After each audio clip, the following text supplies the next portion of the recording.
আসসালামু আলাইকুম প্রিয় শিক্ষার্থী বন্ধুরা, আশা করি সবাই ভালো আছো। সবাইকে স্বাগতম আমার ইউটিউব চ্যানেল বিজ্ঞানের কথা 2.0-তে।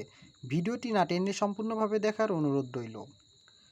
জৈব যৌগে ভয় আর নয় এই স্লোগানকে সামনে রেখে নবম দশম শ্রেণীর রসায়ন একাদশ অধ্যায়ের ষষ্ঠ পর্বের আজকের আলোচনার বিষয় অ্যালডিহাইড ও জৈব অ্যাসিড থেকে অ্যালকেন প্রস্তুতি। তো শুরুতে আমি বলে রাখি, আগে থেকে এখানে সব কিছু আমি লিখে রেখেছি যাতে ভিডিওটির দৈর্ঘ্য খুব বেশি বড় না হয়। তো এখানে দেখো, অ্যালডিহাইডকে শক্তিশালী জারক K2Cr2O7 H2SO4 দ্বারা জারিত করলে জৈব অ্যাসিড উৎপন্ন হয়। এখানে দেখো K2Cr2O7, এটার নাম আসলে পটাশিয়াম ডাইক্রোমেট, আর এটা হচ্ছে সালফিউরিক অ্যাসিড। তো দ্বারা জারিত করলে জৈব অ্যাসিড উৎপন্ন হয়। এখানে দেখো অ্যালডিহাইড এবং জৈব অ্যাসিডের জায়গায় আমি পেন্সিল দ্বারা মার্ক করে রেখেছি। এখানে দেখো অ্যালডিহাইডের এখানে ন্যালকে লেখা আছে, কারণ অ্যালডিহাইডের নামকরণের শেষে আসলে ন্যাল উচ্চারণ করতে হয়। এবং জৈব অ্যাসিডের এখানে দেখো নয়িক অ্যাসিড লিখছি, কারণ জৈব অ্যাসিডের নামকরণের ক্ষেত্রেও আসলে নামের উচ্চারণে নয়িক অ্যাসিড উচ্চারণ করতে হয়। যদি প্রশ্নের মধ্যে 2 কার্বন বিশিষ্ট অ্যালডিহাইড থাকে তাহলে আমরা ঠিক এভাবে বলবো যে ইথানলকে শক্তিশালী জারক দ্বারা জারিত করলে ইথানোয়িক অ্যাসিড উৎপন্ন হয়। যদি প্রশ্নে 3 কার্বন বিশিষ্ট অ্যালডিহাইড দেওয়া থাকে তাহলে আমরা বলবো প্রোপানলকে শক্তিশালী জারক দ্বারা জারিত করলে প্রোপানোয়িক অ্যাসিড উৎপন্ন হয়। একইভাবে যদি 4 কার্বন বিশিষ্ট অ্যালডিহাইড থাকে তাহলে বলবো বিউটানলকে শক্তিশালী জারক দ্বারা জারিত করলে বিউটানোয়িক অ্যাসিড উৎপন্ন হয়। যদি 2 কার্বন বিশিষ্ট থাকে তাহলে 1 নম্বর এই বিক্রিয়াটি আমরা দেব। যদি 3 কার্বন বিশিষ্ট থাকে তাহলে আমরা এই 2 নম্বর বিক্রিয়াটি লিখব। যদি 4 কার্বন বিশিষ্ট অ্যালডিহাইড থাকে তাহলে আমরা এই বিক্রিয়াটি দিব। এখন দেখো, যে অ্যাসিডটি উৎপন্ন হয়েছে এক্ষেত্রে আমরা বলবো উৎপন্ন নয়িক অ্যাসিডকে, অর্থাৎ যদি 2 কার্বন বিশিষ্ট থাকতো তাহলে আমরা বলতাম উৎপন্ন ইথানোয়িক অ্যাসিডকে সোডিয়াম হাইড্রোক্সাইডের সাথে বিক্রিয়া করালে সোডিয়াম নয়েট লিখছি আমি উৎপন্ন হয়। সোডিয়াম নয়েট কথার অর্থ হচ্ছে, যেহেতু আমি 2 কার্বন বিশিষ্ট বললাম তার মানে সোডিয়াম ইথানয়েট উৎপন্ন হয়।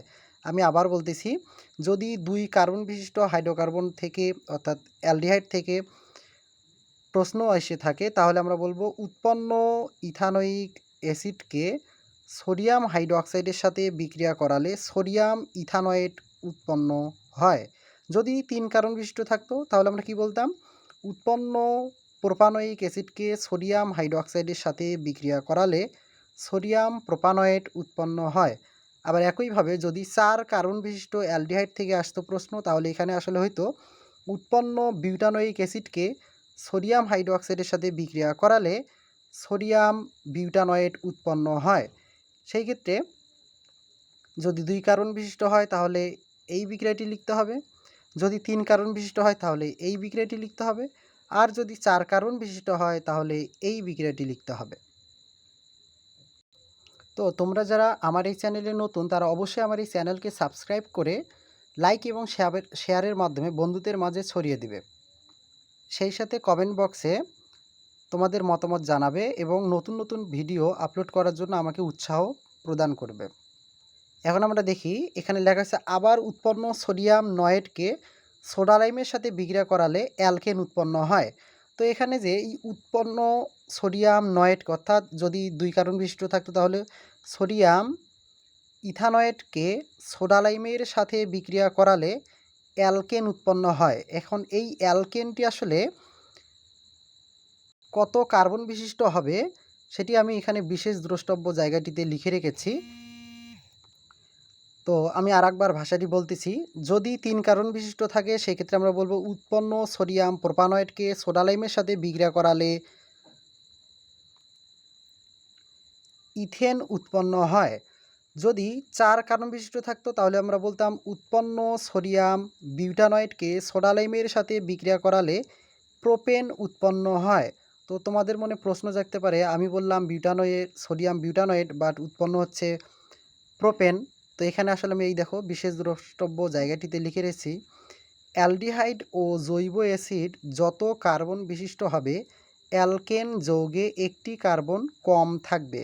অর্থাৎ যদি 2 কার্বন বিশিষ্ট হয় তাহলে এক্ষেত্রে দেখো 1 কার্বন বিশিষ্ট অ্যালকেন উৎপন্ন হয়েছে।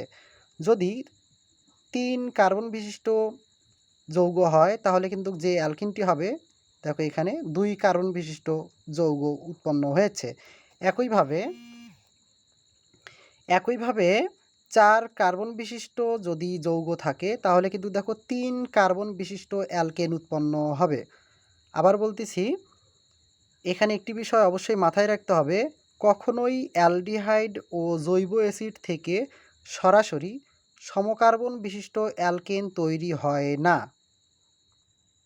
আশা করি ভিডিওটি সবার ভালো লেগেছে। ভিডিওটি সম্পূর্ণভাবে দেখার জন্য সবাইকে ধন্যবাদ। আপনারা সবাই ভালো থাকবেন, সুস্থ থাকবেন।